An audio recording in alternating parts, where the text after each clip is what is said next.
अभी हम क्लास को स्टार्ट करने जा रहे हैं। पहले तो आपको लोगों को कुछ चीज़ें बता देती हूँ कि कैसे क्या चीज़ें रन करेंगे। हालांकि सब ग्रुप में दिया गया है, लेकिन फिर भी पर्सनली मैसेज बहुत आते हैं, समय इतना ज़्यादा नहीं रहता, तो बहुतों के जवाब दे पाती हूँ, बहुतों के नहीं। तो देख लीजिए, इसी क्रम में मैं आपको बता दूंगी कि क्या क्या चीज़ें होने वाली हैं।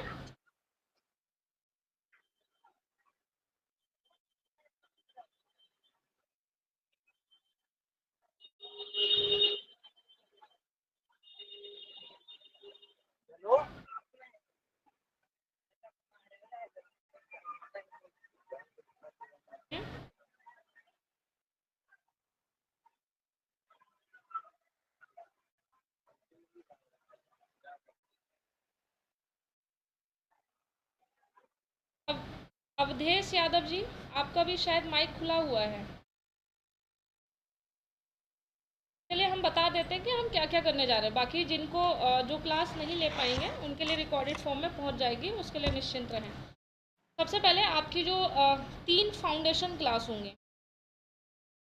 फाउंडेशन क्लास का मतलब ये होता है कि आप जब भी कोई अपनी कार्य योजना, एक तरीके से फाउंडेशन क्लास में आपको बताई जाएगी कि किसी भी युद्ध को लड़ने के लिए जो उससे पहले की जो कार्य योजना, तो मान लीजिए कोई आप युद्ध लड़ने जा रहे हैं, मान लीजिए आपका पीसीएस का युद्ध हो गया।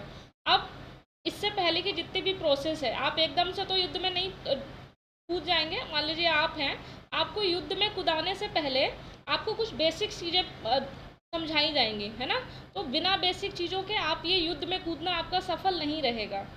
क्योंकि आंसर राइटिंग होता क्या है, ज़्यादातर बच्चे क्या करते हैं, आंसर राइटिंग अपना क्या किया उन्होंने कि भाई आंसर राइटिंग कोई बैच ज्वाइन किया और कूद गए एकदम आंसर राइटिंग करने की। ये बिल्कुल भी कोई तरीका नहीं है आंसर राइटिंग करने का। आंसर राइटिंग करने की अपनी चीज़ें होती हैं कि आपको भाई चीज़ें पता हो कि आंसर राइटिंग में कैसी चीज़ें होती हैं, कौन सी चीज़ें रखनी होती हैं, आपका इंट्रो कैसा होना चाहिए, आपकी मेन बॉडी कैसी होनी चाहिए, ये सारी चीज़ें। तो हम इसी के ही विषय में आज पढ़ने जा रहे हैं। आज ये पहली क्लास है और इस पहली क्लास में हमारा जो टोटल 3 क्लास होने हैं आपकी फाउंडेशन की। उसके बाद 3 क्लास के बाद आपका जो है प्रॉपर, पहली क्लास में हम जो बेसिक चीज़ें हैं हम उस पर बात करेंगे। दूसरी क्लास में हम स्ट्रैटेजी पे बात और कर लेंगे थोड़ा सा डिटेल में। तीसरी क्लास में आपको चूँकि यहाँ बहुत सारे नए स्टूडेंट हैं, तो तीसरी क्लास में हम बात करेंगे भाई कंटेंट कैसे उठाया जाए, ये सारी चीज़ें। और मान लीजिए आप कंटेंट के सहारे आप अपना मेंस का सिलेबस कैसे कंप्लीट कर सकते हो, तो ये सारी चीज़ें। तो आज हम पहली क्लास करेंगे, उसके बाद नेक्स्ट डे आपकी सेकंड होगी, फिर थर्ड होगी। इसके बाद आप आंसर राइटिंग करना स्टार्ट करेंगे इसके बाद। तो इतनी चीज़ें आपकी एकदम साधारण सी हैं और इन बेसिक क्लासों के, फाउंडेशन क्लास के बिना कोई भी क्लास संभव नहीं, मतलब कोई भी आंसर राइटिंग बहुत बेहतरीन नहीं हो सकती। तो देखिए, आज हम बात कर रहे हैं हमारी फर्स्ट क्लास में। तो पहला क्वेश्चन आता है कि भाई फॉर्मेटिंग कैसी होनी चाहिए, कि आपको कोई क्वेश्चन दिया गया है तो आप उसको कैसे करें। तो पहला क्वेश्चन आ गया कि भाई फॉर्मेटिंग का क्या प्रोसेस, मतलब क्या होना चाहिए फॉर्मेट हमारा, जिसकी वजह से हमारा आंसर अच्छा लगे। आपने बहुत बार देखा हो कि आपके आसपास ऐसे स्टूडेंट होते हैं जो खूब मेहनत करते हैं, खूब उनका कंटेंट सब कुछ बढ़िया रहता है, लेकिन फिर भी उन्हें मेंस में ज़्यादा मार्क्स नहीं मिलते। मैं अपने मेंस की अगर मैं जीएस की बात करूँगी तो मेरा 100+ हमेशा ही रहता है कि मेरा प्रेजेंटेशन ये सारी चीज़ें बहुत बेहतरीन रहती हैं। और इसके लिए मैं किसी भी कोचिंग का नाम नहीं लूँगी, इसके लिए मैं सिर्फ नाम लूँगी अपने सीनियर्स का। वो भी सीनियर्स इस तरीके के नहीं, मेरे सीनियर जो हैं मान लीजिए बहुत बड़े बड़े पद पे हैं, वो एजिड भी हैं। तो एक तरीके से मुझे गाइड करने वाले लोग जो थे, उन्होंने मुझे इतना अच्छे से गाइड किया, तो वही गाइडेंस मैं आपको देने जा रही हूँ। कि इसमें कोई आपको को कोचिंग वाला नहीं लगेगा कि बस कि हम आपसे फॉर्मेलिटी कर रहे हैं कि आपका भाई आपने बैच ज्वाइन कर लिया उसके बाद फॉर्मेलिटी कर रहे हैं। नहीं, हमें आपके आंसर से बहुत लेना देना है। कि आप आंसर लिख रहे हैं तो आप इसको एक दिन में, मान लीजिए आपको 1 मिल रहा है, तो कोशिश रहेगी कि 2 दिन में आप कैसे आपको 2 मिले, 3 मिले, 4 मिले, 5 मिले और 6 मिले। तो ये सारी चीज़ों पे काम करेंगे, क्योंकि देखिए सबसे इम्पोर्टेंट क्या है, आंसर राइटिंग। आप प्री दे लेंगे और आपका अगर मेंस क्लियर नहीं है, सॉरी, आप प्री दे लेंगे और आपका मान लीजिए प्री हो ही जाए, और मेंस में क्या है ना, जब आप मेंस लिखने बैठेंगे ना तो आपको समझ में आ जाएगा कि ना, जब तक आपने चीज़ें बेसिक नहीं सीखी होंगी तब तक आपको चीज़ें समझ में नहीं आएंगी। तो इसीलिए जो मेंस, हालांकि होता बहुत सरल है अगर आपने बहुत अच्छे से काम कर लिया और थोड़ा आराम से चले। अब आप भागेंगे कि आप सोचे कि आपका 1-2 महीने 3 महीने में सब हो जाए, तो ये संभव नहीं है। एक तो ये यूपी की सबसे बड़ी परीक्षा, इस बात को ध्यान में रखते हुए आपको अपना धैर्य बनाए रखना पड़ेगा, ठीक है। तो मेरा जो गाइडेंस है वो आपको धीरे धीरे पता चलेगा कि हाँ चीज़ें बहुत अच्छी हो रही हैं, आप में इम्प्रूवमेंट हो रहा है। तो ये आपका इम्प्रूवमेंट मैटर करता है। मान लीजिए ऐसा नहीं है कि बस आपने मतलब बैच ज्वाइन कर लिया, आप आंसर लिखते जा रहे हैं और हम आपको बोल कर, हम आपको जहाँ आप कमी करेंगे वहाँ हम आपको ऊपर उठाने के प्रयास करेंगे, और जहाँ लगेगा कि नहीं अब आप बहुत अच्छा करने लगे हैं तो आप उस पर प्रैक्टिस पे जाएंगे और बाकी की चीज़ें आपको फिर बताती जाएंगे। तो हम सबसे पहले अपनी बात कर लेते हैं भाई, कोई भी क्वेश्चन का फॉर्मेट क्या होना चाहिए।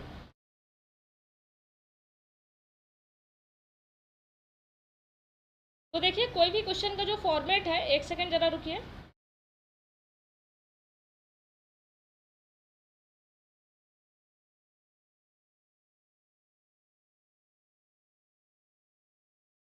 क्या और अमन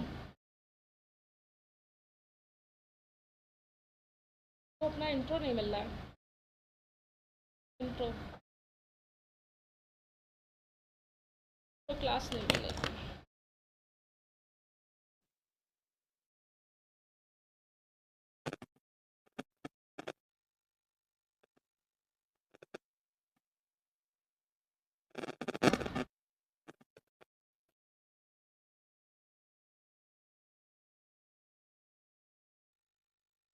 ये जरा अमन पे भेज दो।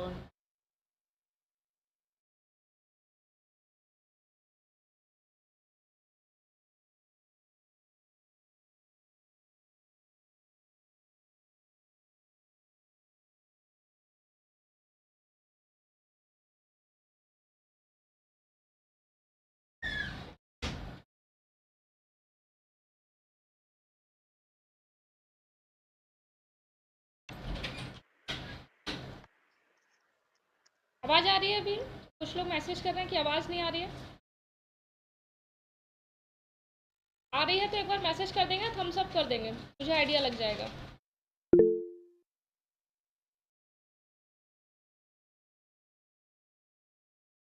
ओके। अच्छा तो हम लोग बात कर रहे थे अपने फॉर्मेट के, क्योंकि फॉर्मेट के बिना कोई आंसर राइटिंग नहीं हो सकती, तो इसको बहुत ध्यान से समझेंगे कि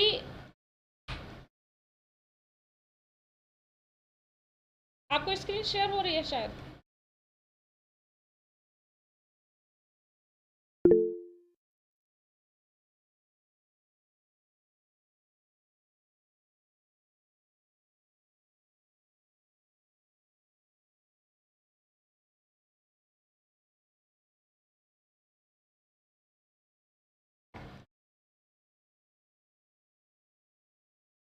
देखिए ये आपका सामने क्वेश्चन दिया गया है कि आपका जो फॉर्मेट है, मतलब मान लीजिए आपको कोई क्वेश्चन मिल गया कि ये आपका क्वेश्चन है कि नगरीकरण को परिभाषित, यहाँ अब ये मत क्वेश्चन पे मत अटक जाइएगा, केवल क्वेश्चन देखिए कि ऐसे आपका एक क्वेश्चन दिया गया है, ठीक है। उसके बाद हाँ, उसके बाद आपको screen is not visible. Screen share नहीं है क्या? स्क्रीन नहीं दिख रहा है मैडम।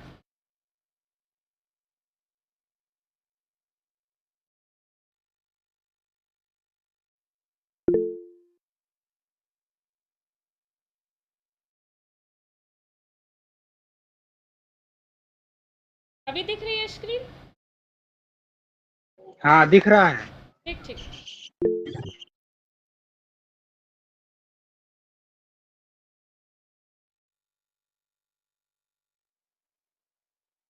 हाँ तो मैं आपसे ये कह रही थी,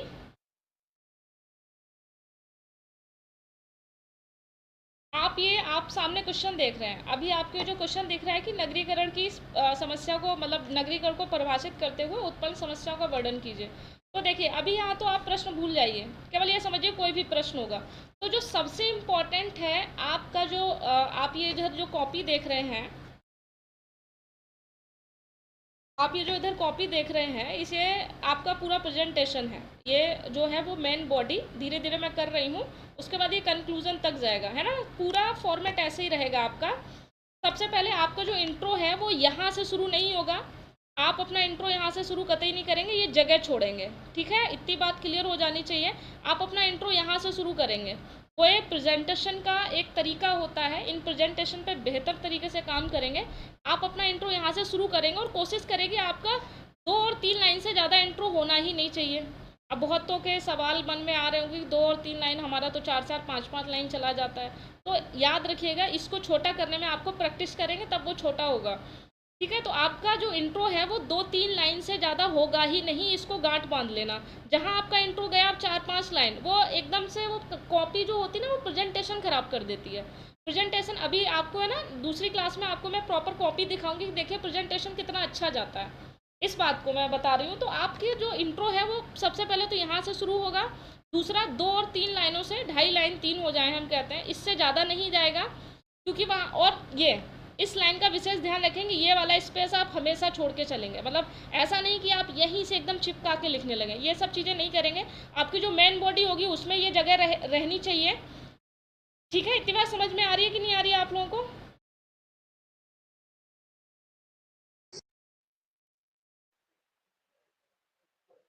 तो इतनी चीज़ें इंट्रो पे क्या क्या मैंने बात की है, फिर से मैं बता दे रही हूँ कि इंट्रो पे आप जो है, आप इंट्रो पे इस लाइन को हमेशा छोड़ के चलेंगे। ये प्रेजेंटेशन का एक तरीका है। अपना आंसर यहाँ से शुरू करेंगे और ये जो चीज़ें हैं इसको हमेशा, इसको यहाँ जगह छोड़ के चलेंगे। यहाँ नहीं कि आपने यहीं से शुरू कर दिया, वो आपका प्रेजेंटेशन खराब कर देगा। एक अच्छी कॉपी हमेशा दिखनी चाहिए। अगर आपकी कॉपी अच्छी होगी तो सामने वाले को मार्क्स देने में बहुत ज़्यादा मतलब मेहनत नहीं करनी पड़े। उसके एक सिंपल सा सीधा आता है। कभी कभी हम कहते हैं ना, यार देखो ये सामने वाला व्यक्ति कितना सुलझा हुआ है, तो अच्छा उसके लिए हम फील करते हैं, अच्छा बोलते हैं, उसके लिए हम अपने पॉजिटिव विचार रखते हैं। सेम आपकी कॉपी, क्योंकि आप वहाँ नहीं हैं, आप वहाँ नहीं हैं, तो आपका व्यक्तित्व है, आपका तरीका है, वो सब आपकी कॉपी बोल रही है। तो कॉपी पे विशेष ध्यान रखेंगे। इंटरव्यू वाली नौबत में आप सामने होंगे तो इधर उधर चीज़ें होंगी तो वो मैनेज हो जाती हैं कि आप वहाँ, आपको वहाँ बोलने का मौका दिया जाएगा। यहाँ क्या है, आपने एक बार जो लिख दिया और वहाँ जो चेक हो रही है बस वही उतना ही है। आपको सारा खेल इतने में ही करना है। तो प्रेजेंटेशन पर विशेष ध्यान देंगे कि आपका प्रेजेंटेशन यहाँ, इंट्रो यहाँ से शुरू होगा और आपका वो इंट्रो जो है वो 3 लाइनों से ज़्यादा जाएगा नहीं। ये गांठ बांध लेना। चाहे आपका कितना भी बड़ा इंट्रो हो, कोशिश कीजिए उसको 3 लाइनों में समेटने की। उसके बाद ये जो लाइनें हैं, इस हमेशा इनको छोड़ के चलेंगे। इतनी बात समझ में आई? इंट्रो वाली बात आप लोगों को समझ में आई कि नहीं आई? एक बार थम्स अप करेंगे तो मुझे आइडिया रहेगा कि हाँ आप लोग समझ पा रहे हैं। ठीक है ना? ओके, अब हम बात कर लेते हैं अपनी मेन बॉडी पे।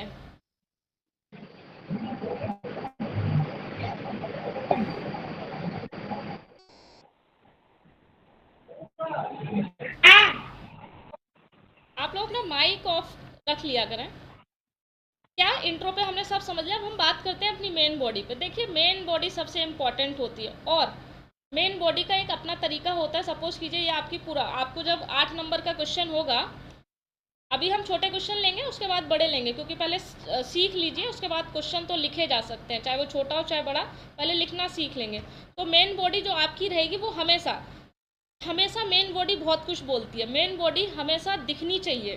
मतलब मान लीजिए आपको लिखने, मान लीजिए यहाँ पे आपको मेन बॉडी में कारण थे, अब ये कारण दिखने चाहिए। अगर आप हेडिंग डालेंगे उसके बाद आप कारण चाहे तो पॉइंट में दे सकते हैं, चाहे तो आप चीज़ों को कैटेगराइज कर सकते हैं। मान लीजिए सामाजिक कारण बता दें, आर्थिक कारण बता दें, ये सारी चीज़ें आपको ध्यान रखनी। और लेख बेहतर कर लेंगे। लेख आपका बहुत स्पष्ट होना चाहिए। लेख आपका स्पष्ट और साफ होना चाहिए, इतना ध्यान चलिएगा, क्योंकि यह यूपी पीसीएस है, आपका यूपीएससी नहीं है जो बहुत ज़्यादा एफर्ट डालता है आपको पढ़ने में। कॉपी साफ लगेगी तो नंबर अपने आप मिलेंगे।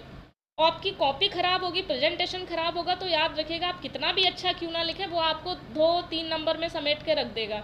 आप थोड़ा कम भी लिखेंगे, आपको नॉलेज कम होगी, लेकिन आपका प्रेजेंटेशन बहुत अच्छा होगा तो आपको 4, 4.5, 5 नंबर कहीं नहीं गए।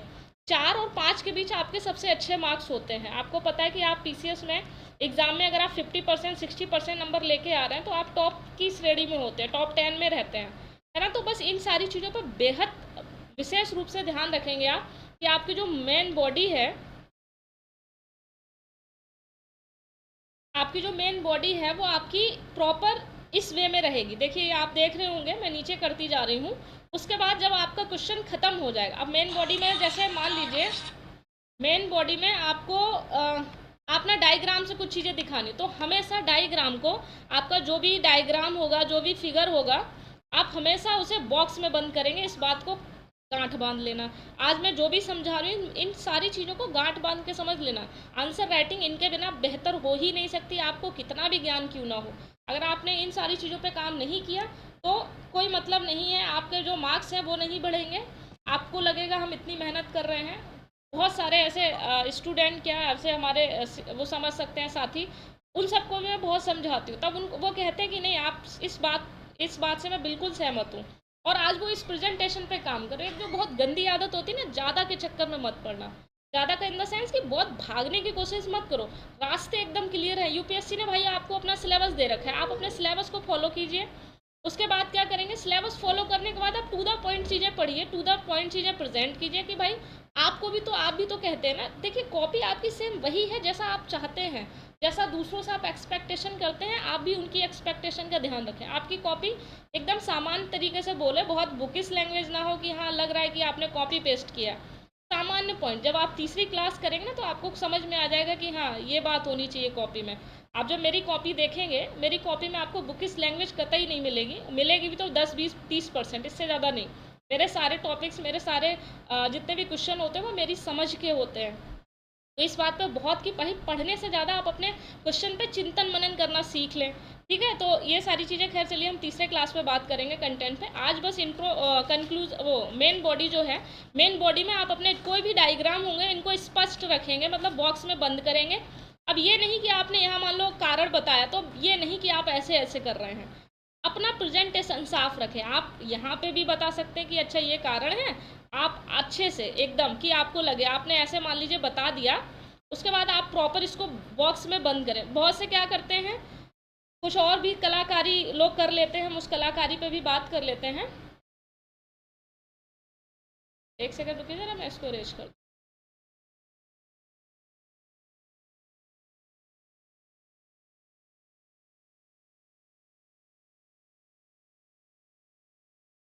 कुछ बच्चे जो कलाकारी करते हैं वो ये कलाकारी कर देते हैं कि मान लीजिए उन्होंने कुछ लिखा, अब यहाँ पे उन्होंने कुछ लिखा, ये छोटी छोटी गलतियाँ हैं, इनको विशेष ध्यान रखेंगे। मान लीजिए उन्होंने चार्ट ही बनाया, मान लीजिए ये चार्ट बनाया, ये ऐसे दिया, ये ऐसे दिया, ये ऐसे दिया, ये ऐसे दिया, ये ऐसे दिया। देखिए कम भले लिखे चलेगा, बार बार कह रही हूँ प्रेजेंटेशन पे काम। अब क्या इसमें उन्होंने लिख दिया खूब 5-6 लाइनें, ये इतना बड़ा हो गया। यहाँ पे भी उन्होंने 2-3 लाइनें लिख दी, यहाँ पे भी घिच पिच कर दिया। फिगर बनाने का मतलब ये नहीं है आप डायग्राम दे रहे हैं, इसका मतलब नहीं कि कुछ भी दे देंगे। अब ये सोचिए आप इतना घिचपिच हो जाएगा, फिर आप बॉक्स में बना, आप सोचें अच्छा हमने तो सब कर दिया जैसा बताया था। तो ये गलती नहीं करेंगे। सीधी सी बात बोली गई है कि आपसे कि आप आपका जो प्रेजेंटेशन है वो एकदम क्लियर रहेगा। मान लीजिए आपने यहाँ लिखा कारण, तो आपने यहाँ तुरंत बता दिया अच्छा शिक्षा, या शिक्षा है ना, अशिक्षा कर दिया शिक्षा का। आप यहाँ लिख रहे हैं शिक्षा का अभाव, तो थोड़े से शब्दों पे भी काम करेंगे, सीधा यहाँ लिखेंगे अशिक्षा। ठीक है, अब मतलब आपके जो, अब यहाँ पे आप डायग्राम में जो चीज़ें दिखा रहे हैं वो एक एक पॉइंट की हो, दो दो पॉइंट की हो, तब तो ये बॉक्स में आप भैया बंद करेंगे तो अच्छा लगेगा। अब आप क्या कर रहे हैं, बॉक्स में भी आप अपने डायग्राम को भी पैरा में लिखे जा रहे हैं, एकदम घिचपिच मचा दिए हैं। किसको कॉपी चेक करने का मन नहीं करता। आप सोचिए आप जितनी कॉपी साफ होगी, जितना अच्छा लिखा होगा, कॉपी में मार्क्स अपने आप उतने बढ़ेंगे। जितना गंदा आप लिखेंगे आपके मार्क्स उतने ही कम करेंगे। आप दुनिया भर की नॉलेज लेके चलिए। और यूपीपीएससी में आपको पता है आपकी कॉपी दोबारा चेक नहीं होती, तो आप ये घमंड में भी मत रहिएगा अरे हम कॉपी चेक, आपको बस देखने को भले मिल सकती है। ठीक है, तो उसमें कॉपी चेक का लो, कोई एक बार जहाँ जो नंबर छप गए वो छप गए। तो इसलिए मैं कह रही हूँ इन सारी चीज़ों पर विशेष रूप से काम करेंगे। और कंक्लूजन पे, कंक्लूजन आपका जो है वो यहाँ से, आप कंक्लूजन तो यहाँ से शुरू कर सकते हैं, कोई दिक्कत नहीं है। आपने यहाँ शुरू किया और कंक्लूजन भी आपका 3 और 4 लाइन से ज़्यादा नहीं जाना चाहिए। ये इतनी सी बात है।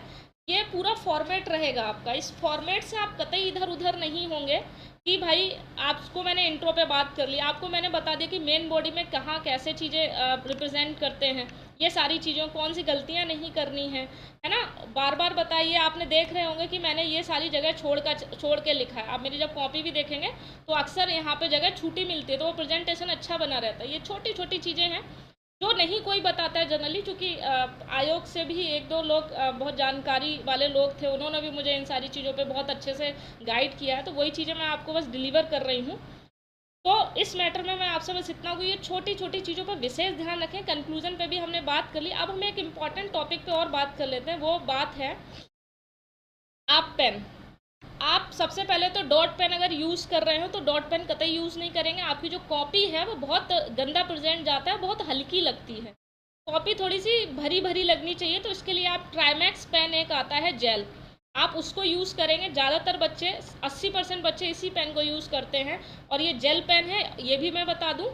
और आप इसी के दोनों मतलब ब्लू और ब्लैक ट्राइमैक्स पेन को यूज़ करेंगे, और जिस दिन से आंसर राइटिंग करेंगे उसी दिन से आप इसको करना शुरू कर देंगे। अब ये नहीं कि आपने क्या किया है कि नहीं यार आंसर राइटिंग का हम तो ट्राइमैक्स में जाकर वहीं लिखेंगे सीधा जिस दिन मेंस निकलेगा, तो ये एटीट्यूड कतई, ये छोटे छोटे आपके जो कदम हैं वही आपकी सफलता तय करेंगे, इस बात को ध्यान रखिएगा। आप अभी से जिस दिन से आप आंसर राइटिंग करेंगे कोशिश करेंगे, ट्राइमैक्स पेन ज़्यादा नहीं, मुझे लग रहा है 50-60 रुपये का आता है, उसको ले लेंगे। 2 ब्लू मतलब एक ब्लू एक ब्लैक, उसके बाद रिफ़िल आ जाती है आपकी 20-25 रुपये की, फिर आप अपना रिफ़िल लेते रहेंगे। तो इन सारी चीज़ों पर जो पेन है वो ध्यान रखेंगे। और आपका जो इंट्रो है, इंट्रो पे आगे मैं मेन बॉडी में जब भी आप कोई चीज़ लिखेंगे हमेशा क्वेश्चन को ध्यान में रखते हुए आप अपनी हेडिंग दे दिए। मान लीजिए आपसे यहाँ पूछा गया था नगरीकरण की परिभाषित करते हुए उनकी समस्याओं का वर्णन करें, तो अब आपका यहाँ पे सीधा हेडिंग आएगा नगरीकरण की समस्याएं। प्रॉपर ब्लैक पेन से आप यहाँ लिखेंगे कि हाँ भैया ये नगरीकरण की समस्याएं हैं, नगरीकरण की समस्याएं। अब इसको आप ब्लैक से देंगे। आप जब लिखने बैठेंगे ना, और इतनी छोटी चीज़ों पे आप ध्यान दे देंगे तो आपको खुद समझ में आ जाएगा, यही चीज़ें हैं जो आपके आंसर राइटिंग को 50-60% प्रभावित करती हैं। आपने इसको प्रॉपर हेडिंग दी, प्रॉपर ब्लैक पेन से लिखा, और बस उसके बाद अब यहाँ पे आप अपना हेडिंग मतलब अब लिखना शुरू कर दें। आप अपना चाहे तो नगरीकरण के लिए जो भी समस्याएं हैं उनकी प्रॉपर हेडिंग डाली, उनके टू द पॉइंट लिख दिए, ठीक। फिर दूसरी हेडिंग डाली, उसको बॉक्स में रखा, उसके टू द पॉइंट लिख दिए। फिर मान लीजिए कोई आपको डायग्राम बनाना है, साइड से डायग्राम दिखा दिया और उसको बॉक्स में बंद कर दिया। बस यही चीज़ें हैं जो आपको बहुत काम करनी है। पेन पे विशेष ध्यान रखेंगे और हेडिंग पे विशेष ध्यान रखेंगे। फॉर्मेटिंग पे हमने बात कर ली है, और मेन बॉडी को आप कितनी तरीके से रिप्रेजेंट कर सकते हैं वो भी जो है उस पर भी हम बात कर लेते हैं। मेन बॉडी को आप मान लीजिए आपको कोई चीज़ें दर्शानी है तो आप उसको कैसे करें। एक सेकंड रुकिए। अब मान लीजिए आपको कोई चीज़ें दर्शानी है, आप फ्लो चार्ट बना सकते हैं। आपको फ्लो चार्ट बनाना हो, और ये फ्लो चार्ट किससे बनेगा। अब लोग कभी कभी क्या करते हैं, मान लीजिए नगरीकरण की समस्याओं का समाधान पूछा गया तो आप फ्लो चार्ट में समस्याएं साइड से दिखा सकते हैं। इसमें आपसे समस्याएं नहीं पूछेंगे, लेकिन आप चाहें तो यहाँ पे छोटा सा समस्या लिख के अपनी 2-4 जो भी है आप अपना समस्या को ऐसे करते हुए, चाहे गोला कर लें है ना, चाहे आप अपना रेक्टेंगल बना लें, चाहे तो अपना दिखाते हुए आप 2-4 करके उसे बॉक्स में प्रेजेंट कर देंगे, ठीक है। या फिर जब भी मैपिंग करेंगे तो हमेशा मैप को मतलब फ्लो चार्ट आपको देना ही है। आपके 20 क्वेश्चन आते हैं, 10 क्वेश्चन शॉर्ट आते हैं और 10 क्वेश्चन लॉन्ग आते हैं, तो कोशिश ये रहनी चाहिए आपकी कोशिश ये रहनी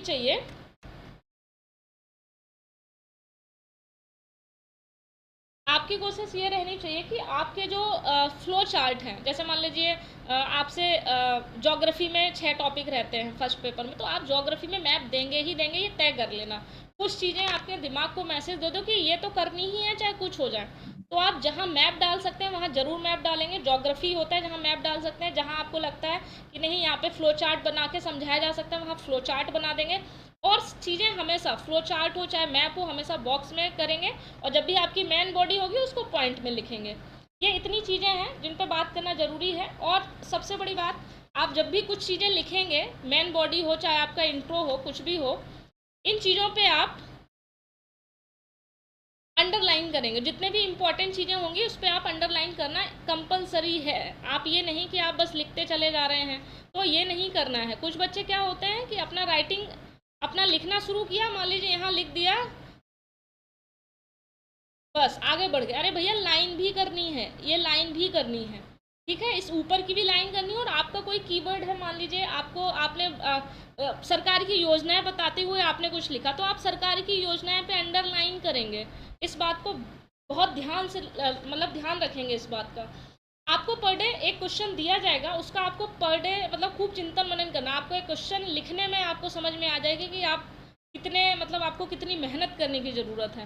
कॉपी पेस्ट करने से बचिएगा। हालांकि आप वैसे ही बचेंगे, जब दूसरी तीसरी क्लास होंगी तो चीज़ें और क्लियर होती जाएंगी। आज का जो इम्पोर्टेंट चीज़ें थी वो यही कि भाई इंट्रो, जो मेन बॉडी था, मेन बॉडी पे हमने बात कर ली है। बाकी अब आपके डाउट्स पे आ जाते हैं। आपको इतनी चीज़ें समझ में आई कि नहीं समझ में आई, पहले थम्स अप करेंगे, उसके बाद हम डाउट्स लेंगे।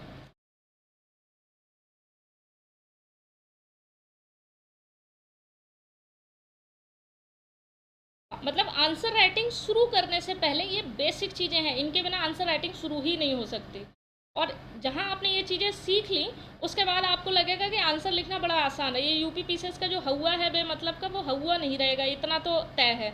आप जब धीरे धीरे करने लग जाएंगे, कल की क्लास में हम थोड़ा सा स्ट्रैटेजी पे बात करेंगे, और तीसरी क्लास में मैं आपको सिखाऊंगी कि भाई कैसे कंटेंट लिया जाता है। कैसे आप मान लीजिए आप नए हैं लेकिन आपको आंसर राइटिंग लिखनी नहीं आती, तो मैं आपको बताऊंगी कि भाई ऐसे आप चीज़ें लिखिए। अपना कभी भी देखिए, बहुत सच्चाई वाली बात है, कोई भी एस्पिरेंट होता है, कोई भी सिलेक्टेड होता है, वो कभी एक चीज़ को फॉलो कर ही नहीं सकता। आप अगर मुझसे कहें कि आपको लगता होगा कि मैंने लक्ष्मीकांत पढ़ी है मेंस में, तो मैंने कतई लक्ष्मीकांत नहीं पढ़ी है। मैंने मेंस के जो लक्ष्मीकांत की बात करूँ तो केवल जितने भी आयोग थे वो उसका 2-4 पेज में शॉर्ट नोट्स बना लिया था। उसके बाद मैंने सारी चीज़ें अपनी एक उसको सर्च करते हुए, जिसमें मैंने यूट्यूब का सहारा लिया, गूगल का सहारा लिया। तो इसमें होता क्या ना, ये आपकी समझ को विकसित करते हैं, आपकी समझ का दायरा बढ़ाते हैं। जहाँ आपने एक किताब पकड़ ली, आप बस उसी की समझ के इर्द गिर्द ही घूमते रहेंगे। आप इसीलिए कहती हूँ बार बार, आप किताब के चक्कर में कतई नहीं पढ़िएगा। आप 10 किताबें जरूर फॉलो कर, लेकिन वो 10 किताबें संभव नहीं है। जब इतनी बड़ी सोशल मीडिया का ज़माना है, यूट्यूब है, गूगल है, सब कुछ है, तो क्यों इतना परेशान होना। चीज़ें बहुत आसान है लेकिन मेहनत बहुत है। देखिए, आसान तो चीज़ें हैं लेकिन मेहनत बहुत है। स्टार्टिंग में आपको बहुत मेहनत देनी पड़ेगी, लेकिन उसके बाद चीज़ें आपको समझ में आने लग जाएगी कि नहीं, अब हाँ, अब मैं सिलेक्शन ले सकती हूँ। अगर मैं और थोड़े दिन लगी रही तो मेरा बहुत बेहतरीन हो जाएगा। अभी जब आप लिखने बैठेंगे तो और चीज़ें संभव क्लियर होंगी। अभी तो आज पहली ही क्लास है, तो पहली क्लास का जो इम्पोर्टेंट था वो फॉर्मेटिंग पे थी। फॉर्मेटिंग के साथ आपका जो भी इंट्रो, कंक्लूजन और ये मेन बॉडी थी, उस पर बात कर ली। अब जो नेक्स्ट क्लास है वो आपकी कल होगी, इसी टाइम पे होगी, आपको बता दिया जाएगा। उसमें वो ज़्यादा देर की क्लास नहीं, उस पर हम कुछ पॉइंट्स पे बात करेंगे, क्योंकि ज़्यादा लंबी क्लास का कोई मतलब नहीं है। अब हम आपके डाउट्स ले लेते हैं। जिसको डाउट्स होगा वो एक एक करके अपनी बात पूछेगा।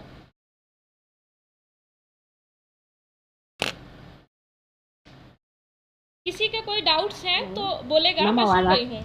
हेलो बोले, मैं सुन रही हूँ श्रेया। मैम मैम मैम ये चाहती हूँ मैम कि आप बाइलिंगुअल रखें मैम, क्योंकि मैम हम इंग्लिश मीडियम से हैं मैम। आप मैम हिंदी में मैम चाहते हैं, आप क्वेश्चन भी आंसर भी जो भी दो भी करें मैम। एक साइड आप इंग्लिश में रखिए, एक साइड हिंदी में रखिए, कि मैम ऐसे तो मैम ना हम हिंदी में लिख पाएंगे ना हम इंग्लिश में मतलब अच्छा कर देखिए पाएंगे। देखिए, मैम ये बस जो मेरा 3 यही एक क्लासें सजेशन हैं था। वो आपकी हिंदी में ही रहेंगी। उसके बाद प्रॉपर आपकी चीज़ें आपको मॉडल आंसर इंग्लिश में भी मिलेगा, हिंदी में भी मिलेगा।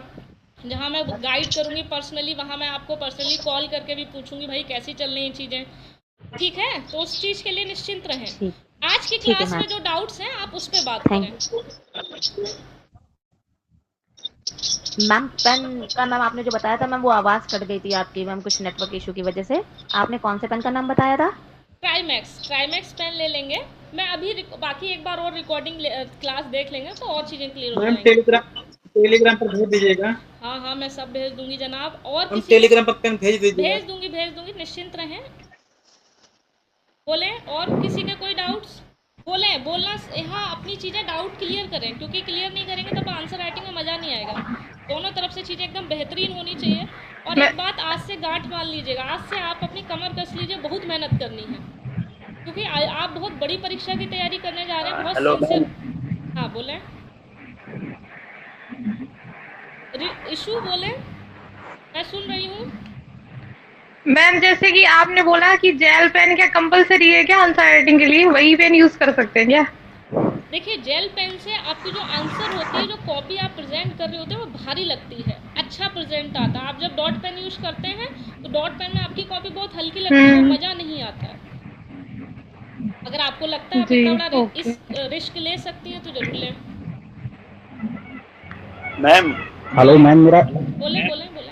मैम मैम मेरा एक क्वेश्चन था कि जैसे हम मेंस के नोट्स बनाते फोटो हैं, शेयर कर तो वो दीजिएगा। क्वेश्चन फॉर्मेट में बनाने हमें कि एक जैसे एक बेसिक नॉलेज होती है, एक कोई हेडिंग डाली और उसका सारा उसके बारे में हमने ये चीजें लिख ली, ऐसे करके नोट्स बनाने मेंस की, या देखिए, फिर सबसे पहले तो आप एक क्वेश्चन फॉर्मेट में जैसे हाँ, आते हैं उस टाइम में।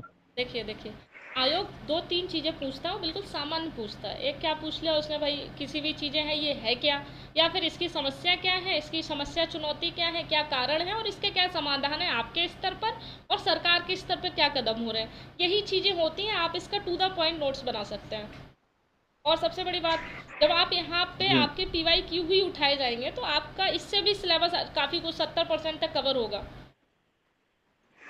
आपको एक आइडिया लग जाएगा कि आपको मान लीजिए वहाँ बहुत सारे क्वेश्चन नहीं आ रहे होंगे, तो ऐसा तो है नहीं कि हम रट्टू तोता तो है नहीं हम क्या क्या रटे, लेकिन अगर आपने चीज़ें सीखी होंगी तो आपको कितने भी क्वेश्चन नहीं आ रहे हो वो आप कर ले जाएंगे। और मैम मेरा एक और क्वेश्चन था कि जैसे कि हम जैसे मेंस की आंसर राइटिंग करेंगे तो उसमें ये बोलते हैं कि आप अपनी लैंग्वेज से आंसर लिखेंगे, हाँ। तो उसमें इतना इफेक्ट नहीं पड़ेगा क्वेश्चन लिखने में। आपको एक लैंग्वेज को मतलब देखते हुए चलना है, ऐसा नहीं कि वो आप अपनी लैंग्वेज में लिखें। अपनी जैसे कि लैंग्वेज हमने अपने ट्वेल्थ वगैरह और उसमें जब हम एग्जाम देते थे तो अपनी भाषा में बहुत सी चीजें लिख देते थे, तो मैम इसमें भी कुछ देखना पड़ता है कि लैंग्वेज अपनी भाषा में लिखना नहीं है, जो एक तरीके से बुक की लैंग्वेज होती है उसी को मतलब मेंशन करना। कहते हैं ना कि बुक में से कुछ ऐसे वर्ड होते हैं वही आपको ज्यादा यूज करने हैं, जो कि एक इफेक्टिव आंसर बनाता है उसको। ये बहुत ठीक क्वेश्चन है। देखिए, किस लैंग्वेज का मतलब क्या है कि वही आप 4-5 पॉइंट ना हो आपके हर एक क्वेश्चन में, वो आपकी खुद की नॉलेज हो। और नो डाउट आपको उत्तर लिखते समय आपको प्रशासनिक भाषा का यूज करना पड़े। जैसे बहुत अच्छे अच्छे वर्ड होते हैं, इसके लिए आप अपना जनसत्ता का एडिटोरियल आता है पर डे पढ़ना स्टार्ट कर दें, है ना। इससे क्या होगा, इससे आपकी जो वोकैब है वो बहुत है। जैसे कुछ अच्छे वर्ड जैसे आवश्यक, जैसे मान लीजिए आपको सरकार को आपको आदेश नहीं देना है। जब आप सरकारी नौकर होते हैं तो आप हमेशा निवेदन की स्थिति में रहें, आप हमेशा बहुत शालीन तरीके से पेश आएँ। जैसे आप अब ये ना करें आपको मतलब ये कदम उठाया जाना चाहिए, नहीं, ये कदम उठाए जाने की आवश्यकता है ना, या ये कदम उठाए जाने की आवश्यकता है, या फिर ये कदम उठाया जा सकता है ना। आप कुछ ऐसे वर्ड यूज कर सकते हैं कि सुनिश्चित किया जाना चाहिए। तो आप जब धीरे धीरे करेंगे उस पर काम, आप अपने कंटेंट पे काम करेंगे, वो सारी चीज़ें ठीक हो जाएंगी। ये कोई मुद्दा नहीं है, एकदम से चीज़ें नहीं आएंगी। लेकिन हाँ, इस प्रशासनिक भाषा शैली का प्रयोग करना जरूर सीखेंगे। उसके लिए आप जनसत्ता जो एडिटोरियल आता है, केवल हेलो सुन लीजिए, हेलो एडिटोरियल मैम। आता है उसको फॉलो करें। बोले दीपक, बोले, मैं सुन रही जी, हूँ। हमें नोट्स अलग से जी मैम, हमें मेंस के लिए अलग से नोट्स बनाने पड़ेंगे या आप ही बनवाओगे? मेंस के लिए नोट्स, आंसर राइटिंग ही आपका जो है वो आपको काफ़ी कुछ आपका मेंस का नोट्स बनवा देगा। ये मेंस के नोट्स बनाने के लिए नहीं, आपका आंसर राइटिंग बैच है जिसमें आपको PYQ सारे कराए जाएंगे। इससे आपका जो है लगभग 60% तक आपका सिलेबस कवर हो जाएगा। मैं भी एग्ज़ाम के टाइम पे PYQ ही लेके चलती हूँ। और किसी मैम का मेरा एक डाउट? क्वेश्चन वाइज कर लोगे ना आप? हाँ हाँ, बोलें। जी मैम, मेरा एक क्वेश्चन है। हाँ, बोलें। मैम एक्चुअली मैं विजन IAS में तलाश किया हूँ ओके। UPSC के लिए, और उसका सब नोट्स वगैरह मेरे पास प्रिपेयर्ड है मैम। हाँ, तो क्या मेंस के लिए इनफ है या बुक्स वगैरह भी पढ़ना पड़ेगा मेंस के लिए? नहीं नहीं, आप अगर वो कर रहे हैं तो वो कोई दिक्कत नहीं है। यहाँ मुद्दा क्या है, आपका समझ विकसित हो। अगर आपकी समझ उससे अच्छी है तो आप उसको फॉलो करेंगे, और आप उसको आंसर में फॉर्मेट में करने की कोशिश करेंगे, जो कि मैं चेक करूँगी। तो चीज़ें कंफर्म हो जाएंगी, अच्छा कहाँ से क्या चीज़ें उठानी है वो धीरे धीरे समझ में आने लग जाएगा। आज की क्लास में और क्योंकि डाउट मैम है जो तो नोट्स बताएं। बनाया है काफी बल्कि है। हाँ, मैम जो नोट्स बनाया है काफी, जो जो विजन का नोट्स बनवाया है वो काफी बल्कि है, हाँ, और कंटेंट भी लग रहा है उसमें ज्यादा दिए पड़े हैं। अभी आपको तो चीज़ें और वही क्लियर पूछ होंगी, रहे थे कि मतलब परेशान नहीं इनफ हो। है ना कि पिंटू, परेशान ना हो, और चीज़ें क्लियर होंगी, थोड़ा धैर्य रखेंगे। आज की क्लास के डाउट्स पे बात कर लेते हैं। मैं बनी रहूंगी आपके साथ, आप निश्चिंत रहें सभी लोग। आज की क्लास के डाउट बताइए, इतनी चीज़ें समझ में आई जो मैंने बताई? बहुत अच्छे। जी मैम, जी सब मैम। समझ में आया। और किसी के आज मैडम की एक बात क्लास? कहनी थी मुझे। हाँ, बोलें। Hello ma'am. जी मैडम, हेलो ये मैम। जो आपकी रिकॉर्डिंग क्लास है मैडम, इसको एक बार ग्रुप पर डाल देना, हाँ, जिससे वो दोबारा हम लोग निश्चिंत रहें, वो मैं डाल दूंगी, आप निश्चिंत रहें। हाँ, कोई बोल रही थी कोई गर्ल्स? मैम हाँ, बोले रचना जी। जी, रचना मैम बोलिए, मैं सुन जो रही हूँ। आपने आंसर राइटिंग बताई है, तो ये फॉर्मेट जो है हमें मार्केट से लाना पड़ेगा या फिर A4 साइज पेपर पे ही कर लेंगे? A4 साइज पे मैं आपको जो कॉपी भेजूंगी आप उसको निकलवा सकते हैं। जी। और वरना मार्केट में भी कॉपी आती है UPSC करके, तो आप वो निकलवा, मतलब एक कॉपी ले लेंगे। मैं तो यही कहूँगी कि अगर आप निकलवा सकते हो तो अच्छी बात है, एक फॉर्मेट में रहेंगे तो और अच्छी बात है। है ना। अगर आप कॉपी ले लेंगे तो आप अपना कॉपी पे देख लेंगे। और सबसे जी जी इम्पोर्टेंट क्या है इसका आपको पता है कि हम आपकी कॉपी को ऑनलाइन चेक नहीं करेंगे, हम अपनी आंखों के सामने हार्ड कॉपी निकालेंगे फिर चेक करेंगे, ताकि हम चीज़ें समझ पाएँ। हमें आपको निपटाना नहीं है, हमें आप में से सिलेक्शन चाहिए है, ठीक है। और किसी के जी डाउट हो जी आज की मैम। क्लास को लेके जी जी बताएं। मैम हम्म, मैं पूछना चाहती थी, मैं थोड़ा प्रिया सा बोलिए। लेट हो गई क्लास ज्वाइन करने में। ओके प्रिया। हेलो। हाँ हाँ सुन रही हूँ हाँ प्रिया जी कहो। मैम। मैम मैं ये ऐसे आप पीवाईक्यू जो कराएंगे तो जो हमारा कंटेंट रहेगा वो अलग से हमें अरेंजमेंट करना पड़ेगा ना मैम? आप मतलब करवाएंगे ना हमें? क्योंकि मैं मैं एकदम आपको फ्रेशर हूँ, स्पून मैंने हाँ फर्स्ट। हाँ सुन लीजिए, मैं आपको स्पून फीडिंग में यहाँ किसी को नहीं कराऊंगी। यहाँ मैं सबको सक्षम बनाऊंगी कि आप कैसे चीज़ें करें, है ना। हमेशा आपको ये सीखना चाहिए कि कैसे किया जाए, ना कि क्या किया जाए, है ना। क्या के लिए तो आपके पास खुद का दिमाग तो हर किसी ने दिया है। तो तीसरी जो क्लास रहेगी वो कंटेंट पे ही रहेगी कि भाई कैसे कंटेंट ढूंढा जाए, कैसे अपना क्वेश्चन परफेक्ट किया जाए, उसके लिए निश्चिंत रहिए। मैंने जी बार जी बार बोला है, मेहनत आप ही को जी मैं करनी है। यही पूछना चाह रही थी। हाँ वो जी मैं यही पूछना चाह रही थी कि कंटेंट की मुझे कोई आइडिया सब नहीं कि आइडिया लग मतलब जाएगा, कहाँ से थोड़ा हम निकालेंगे। सब आइडिया लग जाएगा, थोड़ा इंतजार करेंगे। और किसी के डाउट आज की क्लास में? जी थैंक। और कोई है तो बोलिए, वरना क्लास को मैं खत्म किया जाए। हेलो मैम, हाँ हाँ जरा बोलिए एक बार जो विजय। है पेन पेन की जो है एक बार फोटो डाल दीजिएगा मैं कौन डाल सी दूंगी, यूज करनी निश्चिंत है। रहें आप, मैं डाल दूंगी। आप ये सारी चीज़ें मत बताइए, वो मुझे पता है, मैं डाल दूंगी। आप लोग इस बात के लिए निश्चिंत रहें, मुझे काफ़ी चिंता है आप लोगों की। आज इस क्लास का कोई ओके डाउट ओके। है तो बताएं। मैम मैं ये बोल रही थी, आप अपनी आंसर राइटिंग की 1-2 कॉपी जो है ग्रुप में डाल हाँ दीजिएगा। वो जब ज़रूरत होगी तब डाली जाएगी, पहले समझ लीजिए। अभी उस आंसर राइटिंग का क्या करेंगे मेरी कॉपी का? जब चीज़ें आप समझ लेंगे तब तो वो कॉपी का कुछ आपको समझ में आएगा, अच्छा ये कॉपी में ये चीज़ है, ऐसा बताया गया था, ठीक ना। वो आप निश्चिंत रहें, वो सब मैं करा दूंगी, आप थोड़ा सा निश्चिंत रहें। मैम जैसे मैम हम आपने आंसर राइटिंग करेंगे, आप जैसे कोई क्वेश्चन वगैरह हमें देंगी, तो मैम जैसे हमें उसके बारे में कुछ आइडिया नहीं है, तो हमें उसके बारे में कैसे पहले उसके बारे में पढ़ना होगा कि मतलब वो पढ़ के उसके बारे में लिखना, इस तरीके से लिखना, मतलब किस तरीके जतिन से जैसे मैंने हमें किसी जतिन क्वेश्चन। मैंने अभी इस बात को जी बिल्कुल बताया था, आप अभी थे नहीं क्या? मैंने हाँ बोला ना शायद मैम मैं लेट आया था थोड़ा हाँ सा। तो मैंने बोला अभी तीसरी क्लास, कल एक और क्लास होगी, तीसरी क्लास सबसे इम्पोर्टेंट रहेगी, जिसमें आपको कंटेंट कैसे उठाएं, कहाँ से उठाएं, क्या सारी चीज़ें बताई जाएंगी, निश्चिंत रहें। आज की क्लास का कोई जी डाउट जी है तो ओके। बताएं, टू द पॉइंट रहें आप भी और हम भी, तो ज़्यादा बढ़िया रहेगा, मज़ा आएगा करने में। Okay ma'am. मैम मैम बोले बोले आपने जो बोले बताया सुहेल। हाँ फ्लो चार्ट बनाने के बाद उसे फिर बॉक्स में करना है।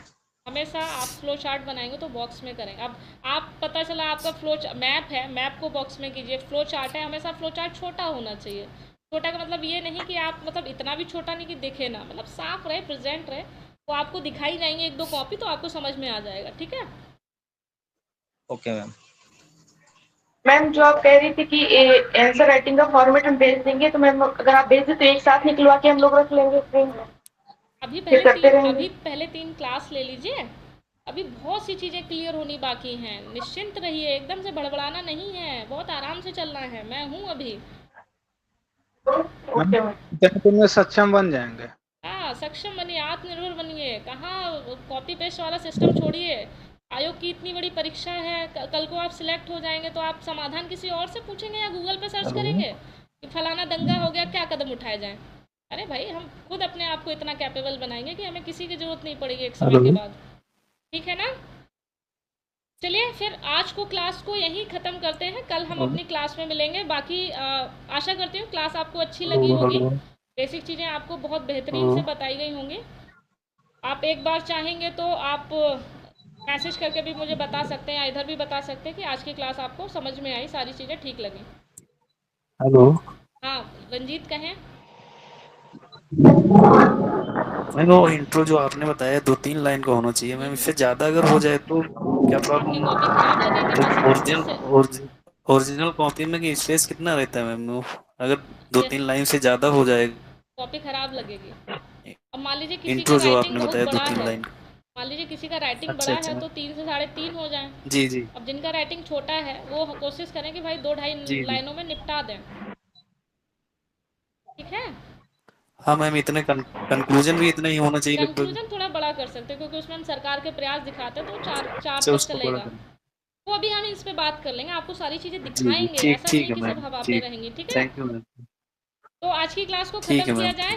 थैंक आप यू। सभी का जुड़ने के लिए बहुत बहुत धन्यवाद। थोड़ा सा इंतज़ार करेंगे, मैं इस वीडियो को क्लास को रिकॉर्डेड फॉर्म में डाल दूंगी, ठीक है। बाकी आप लोग एक वो जो मैंने फॉर्मेट समझाया है उसको वेरी बना नाइस लेंगे। क्लास।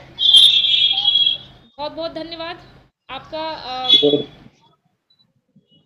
कि आपको मैं वो जो है फॉर्मेट भेज दूंगी, आप एक बार बना के रख लेंगे, थोड़ा देख लेंगे, आज भर पूरे देखेंगे, अच्छा ये फॉर्मेट होता है, ऐसे करना है। अपने दिमाग को खूब मैसेज दो, ये दिमाग है, दिमाग को दिमाग की तरह यूज करो तो ज़्यादा बेहतर है ना। इसको खूब मैसेज दो कि बस हमारा भाई इंट्रो यहाँ से शुरू होगा, हम इतना गैप रखेंगे, ठीक है। चलिए फिर आज की क्लास यहीं ख़त्म करते हैं। आशा करते हैं आपको चीज़ें बहुत अच्छी लगी होंगी और आप अच्छा करेंगे, हमेशा अच्छा करें, इसके लिए मैं हमेशा आप लोगों के साथ हूँ।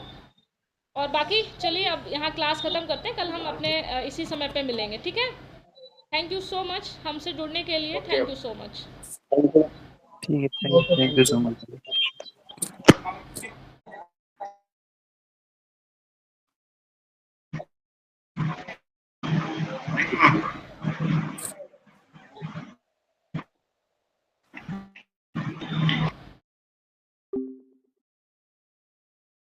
कोई ना क्लास भैया, ये रिकॉर्डिंग कहाँ है?